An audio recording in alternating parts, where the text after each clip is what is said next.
Olá, Jonatas, boa noite, tudo bem?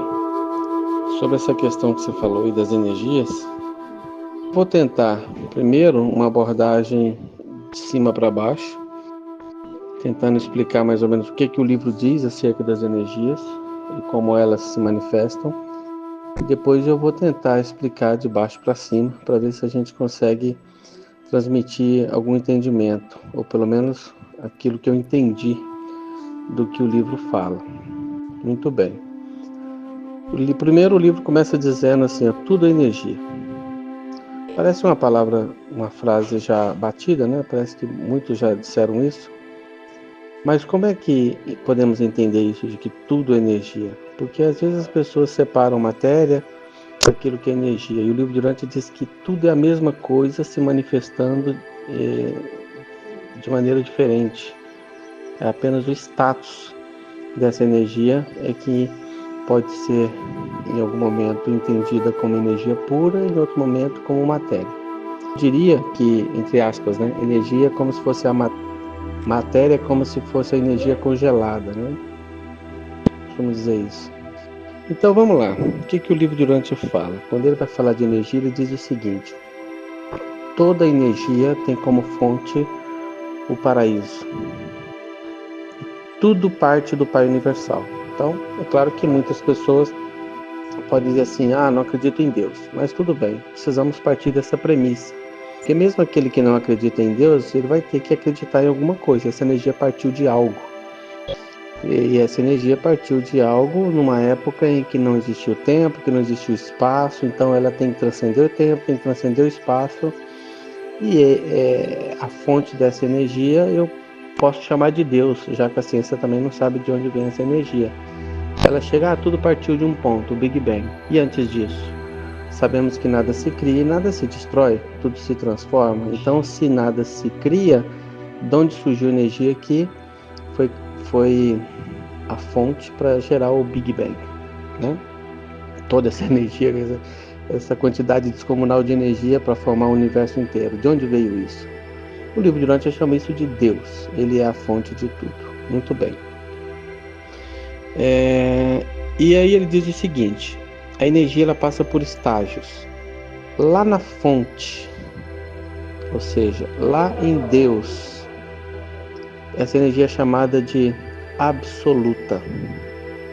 E ele diz que ela é como se fosse, imagina, claro que apenas um exemplo, mas imagina um oceano infinito, né? É esse oceano de energia lá na fonte. Imagina um oceano pleno, sem, vamos dizer assim, calmo, totalmente inerte, em descanso.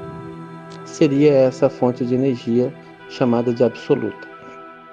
Diz o livro também que existem certas criaturas que elas têm a prerrogativa de manipular energia, absorver energia, e são chamados de organizadores da força. A simples presença de um organizador da força, a simples presença, a aproximação dessa fonte, ele consegue segregar energia. Pronto, essa energia já que estava inerte, estática, em descanso, era apenas um reservatório, agora passa a ser segregada dessa fonte. Como se alguém pudesse chegar e segregar aquela água que está ali naquele oceano infinito. Então, quando ela passa por essa mudança do estágio totalmente estático para esse momento dinâmico de movimentação de energia, ela é chamada então de segregata. É um novo estágio que essa energia passa por um novo estágio, o estágio da segregação. Muito bem. Esses organizadores da força, ele tem, como eu disse, a prerrogativa de manipular a energia. Transforma essa energia em um outro nível de energia, que é chamado de ultimata. E mais à frente, com a presença dos controladores físicos e os diretores de potência, que são outras criaturas que também atuam no universo, segregando, manipulando, adaptando a energia, transforma essa energia em gravita, que é um novo estágio da energia. A gravita é o primeiro momento, quando ela se torna gravita, que essa energia começa então a se tornar sensível à gravidade linear. É a partir desse momento que ela começa a interagir com a gravidade, ou seja, sofrer a interferência dessa força, a força gravitacional, né? Em resumo, nós conhecemos 4 grandes forças, né, que regem o universo. A força gravitacional, que é massa, que atrai massa. Nós temos a força eletromagnética, que é aquela questão do campo magnético, e aí se ele é positivo ou negativo, polos opostos se atraem e polos iguais se repelem. Essa é a força eletromagnética. E nós temos a energia fraca e a energia forte, que atua no nível quântico, ali no nível do núcleo do átomo. Muito bem. Voltando para a questão da gravidade, então, quando essa energia ela está inerte, ela é absoluta. Quando ela é segregada, ela se torna segregata. Essa energia manipulada, então, se torna ultimata. Ela é canalizada pelos universos e ela se torna, então, a gravita. A gravita ela passa a sofrer as interferências dessa força gravitacional e aí começa, então, a interação no nível material. Em algum momento, aquilo que era energia pura, ela começa então a se cristalizar, eu diria, se congelar e formar partículas. Até então era só energia, agora começa a formar partículas. As primeiras partículas a se formarem são os ultímatons. Esses ultímatons então começam a se agregar e formar partículas maiores, como elétrons, prótons, nêutrons, cada um de acordo com a sua polaridade, e aí começa a atuar a força eletromagnética, prótons positivos, elétrons negativos, e começa então a ocorrer essa interação. Quando esses prótons se unem no núcleo do átomo, por exemplo, começa agora a interação dessas energias que eu comentei, da energia forte, da energia fraca. Energia forte que atrai os prótons, apesar deles terem polaridade positiva, todos eles, em tese, eles iriam se repelir. Mas a energia forte funciona como uma cola que mantém eles coesos no núcleo. Ao mesmo tempo, a energia eletromagnética impede que os elétrons se afastem do núcleo por conta dessa atração eletromagnética de prótons e elétrons. Então, todo um conjunto dessas 4 energias funcionando é que faz com que o átomo se estabilize e se torne coeso, né? A quantidade, o coeficiente de cada uma dessas forças vamos dizer assim, minuciosamente equilibrado, regulado, para que as coisas funcionem. Se a energia eletromagnética fosse um pouquinho mais forte, esses elétrons seriam atraídos pelos prótons e o universo se despedaçaria. Se essa energia forte que mantém os prótons coesos no núcleo, se fosse um pouquinho mais fraca, esses prótons também se dissipariam e pronto, o átomo deixou de existir. Então, cada uma dessas forças precisam ser minuciosamente reguladas, seus coeficientes de energia são minuciosamente controlados para que as coisas funcionem do jeito que funciona, né? Veja, por exemplo, a Lua girando ao redor da Terra, a Terra girando ao redor do Sol. Nós temos ali, ao mesmo tempo, a força gravitacional, que é a massa atraindo massa, então a Terra atraindo a Lua pela força gravitacional. Mas a Lua não cai na Terra porque ela está girando ao redor da Terra, e agora uma nova energia, que é a aceleração centrífuga, né, impede que a Lua caia. Então ela está o tempo todo tentando escapar por conta da aceleração centrífuga e ao mesmo tempo impedida de escapar pela essa força gravitacional. Então o equilíbrio dessas duas coisas fazem com que a Lua esteja ali e não caia e nem vá embora. Isso faz com que o universo inteiro funcione. Muito bem. Então, como eu disse, partindo do ponto mais alto até o ponto mais baixo, nós temos lá o ponto absoluto da energia absoluta, que é a energia mais pura e plena e estável e estática possível, né? Eu diria assim, o nível absoluto de energia. De acordo que os organizadores da força se aproximam, eles conseguem segregar essa energia da fonte, como alguém que fosse lá naquele oceano pleno, inerte, né, e em descanso, alguém ir lá e segrega parte dessa energia, dessa água, e depois de ser transformada em ultimata, essa energia então começa a diminuir a sua entropia a ponto de que ela se torne gravita. Agora ela começa a formar partículas e aí começa então a interação já que tem massa, começa a interação então da força gravitacional, massa atraindo massa, e aí as coisas funcionam. E o universo só funciona por causa disso. Se não fosse isso, se não fosse a gravidade, não haveria nada, não haveria galáxias, não haveriam estrelas, não haveriam planetas, não haveria vida, né? Então tudo tem um porquê. Muito bem. Isso eu falei de cima para baixo. Agora, olhando de baixo para cima, para a gente tentar conectar toda essa teoria, o livro diz que, como tudo é energia, tudo está vibrando, correto? Muito bem. E é o grau dessa vibração que determina o estágio dessa energia. Então, assim, você tem um índice menor, de uma frequência menor, né, que são as frequências mais iniciais. Imagina 1 Hz, né? Então ela pulsa na frequência de um evento a cada segundo, é 1 Hz. Se você tem 10 Hz, está acontecendo 10 vezes a cada segundo. Se você tem energia elétrica, por exemplo, a nossa energia elétrica alternada, a eletricidade, ela pulsa em um ciclo de 60 vezes por segundo, por isso que é 60 Hz. E aí, nós temos outras frequências, vai subindo a frequência. Nós temos 100 Hz, 150 Hz, né? Nós temos aí, depois de 1000 Hz, nós temos o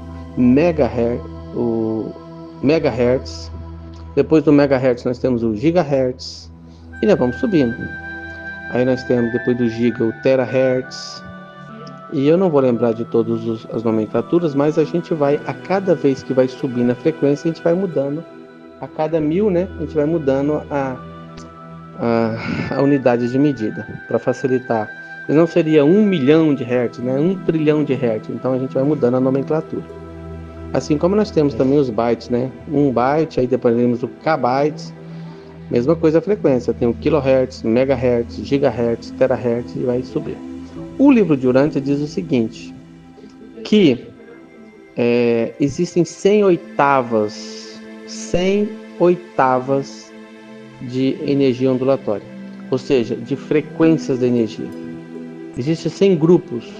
Se a gente pegar aqui 1 Hz, 100 Hz, 1000 Hz, aí já dá 1 kHz. 1000 kHz já dá 1 MHz. E dividir isso em 100 pacotes, então a gente consegue identificar perfeitamente como as coisas funcionam. E o livro de Urântia diz o seguinte, desses 100 pacotes, apenas um deles é visível ao olho humano, que é o pacote número 46.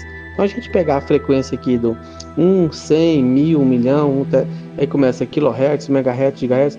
Quando a gente chegar no pacote número 46, a gente está exatamente naquela frequência que é a frequência da luz visível.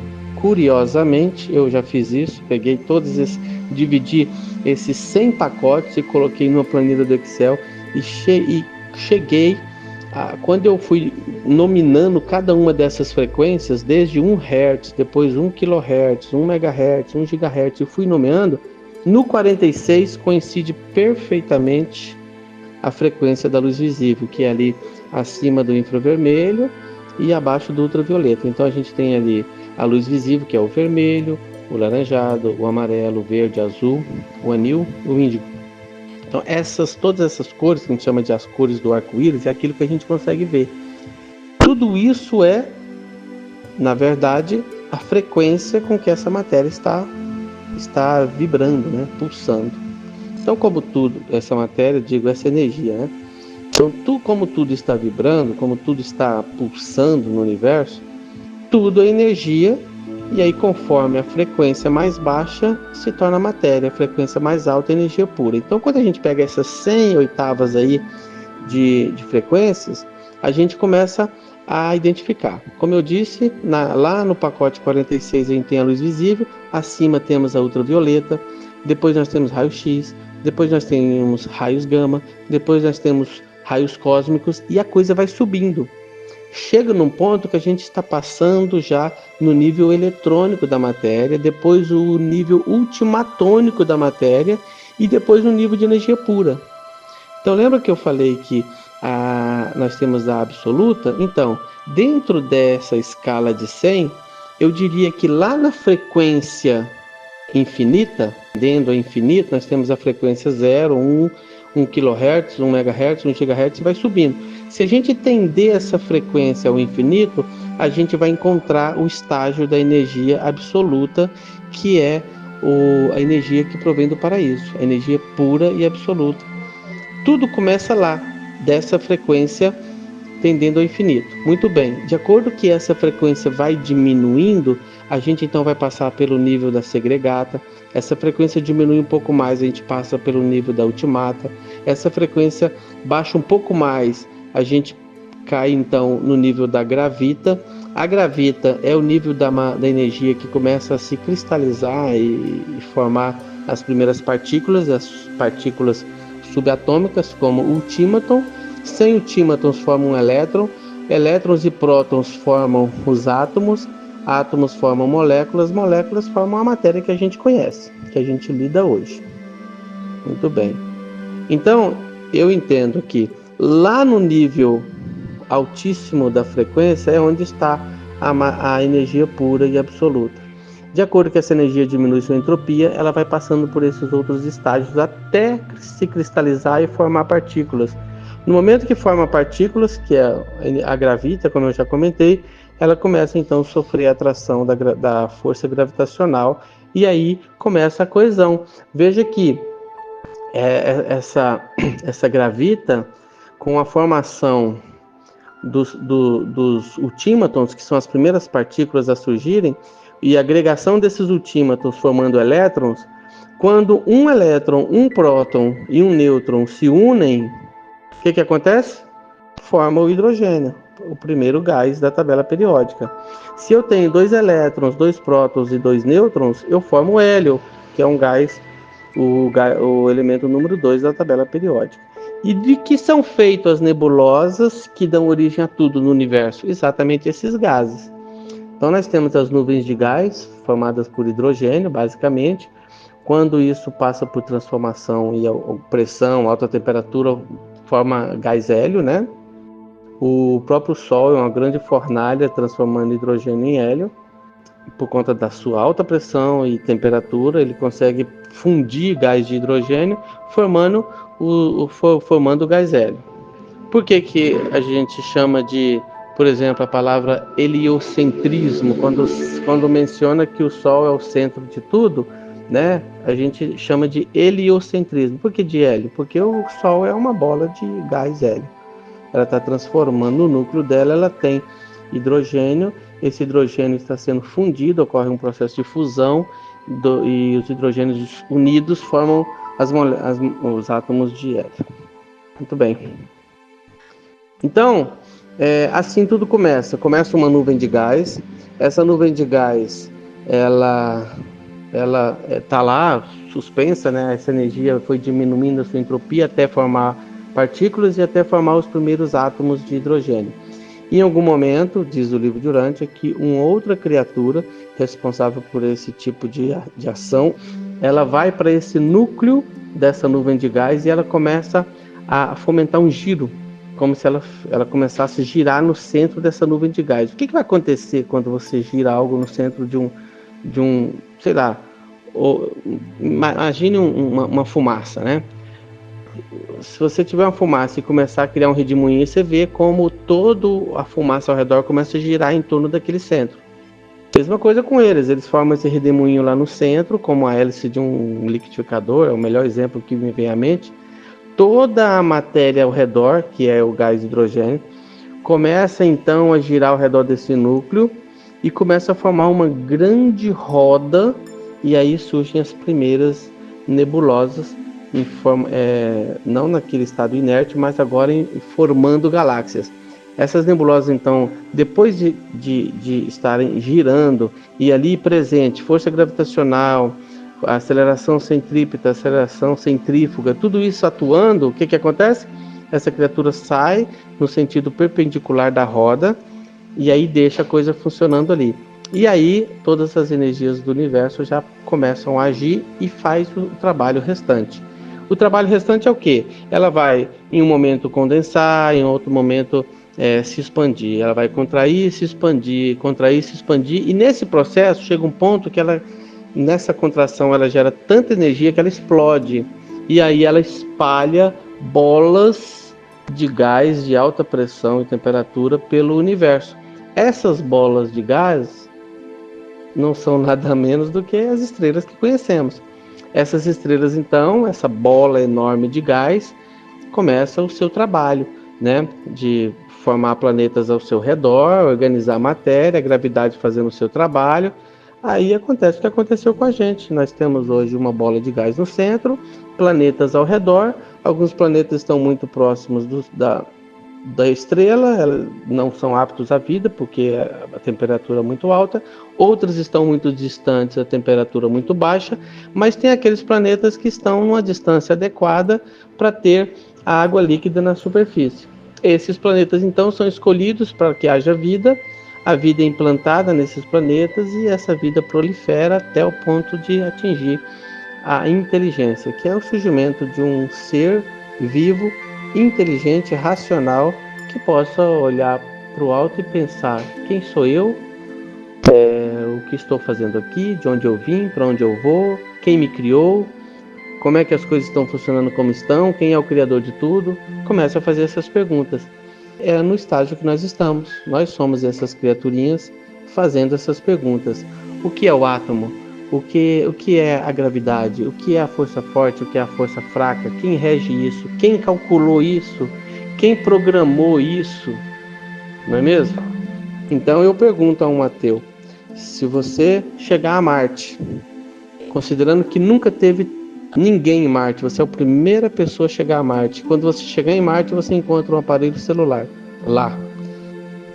Uma coisa você pode ter certeza: aquele aparelho celular não é obra do acaso, ele não surgiu do nada, existe uma inteligência por trás daquela criação, não é mesmo? Então você vai falar assim: não, alguém chegou aqui antes de mim. Isso eu tenho certeza absoluta, porque o celular não se cria sozinho, não é obra da natureza. A mesma coisa eu digo sobre o universo. Nós chegamos no universo, nós nascemos para o universo e olhamos para tudo isso. O que é isso? Quem regulou tudo isso? A matemática nós não inventamos, nós apenas descobrimos. Nós descobrimos o π, nós descobrimos o φ, nós descobrimos a teoria da relatividade, nós descobrimos as energias que funcionam. Nós não criamos isso, nós não inventamos nada disso, apenas descobrimos. Quem inventou tudo isso? Quem programou tudo isso? O acaso?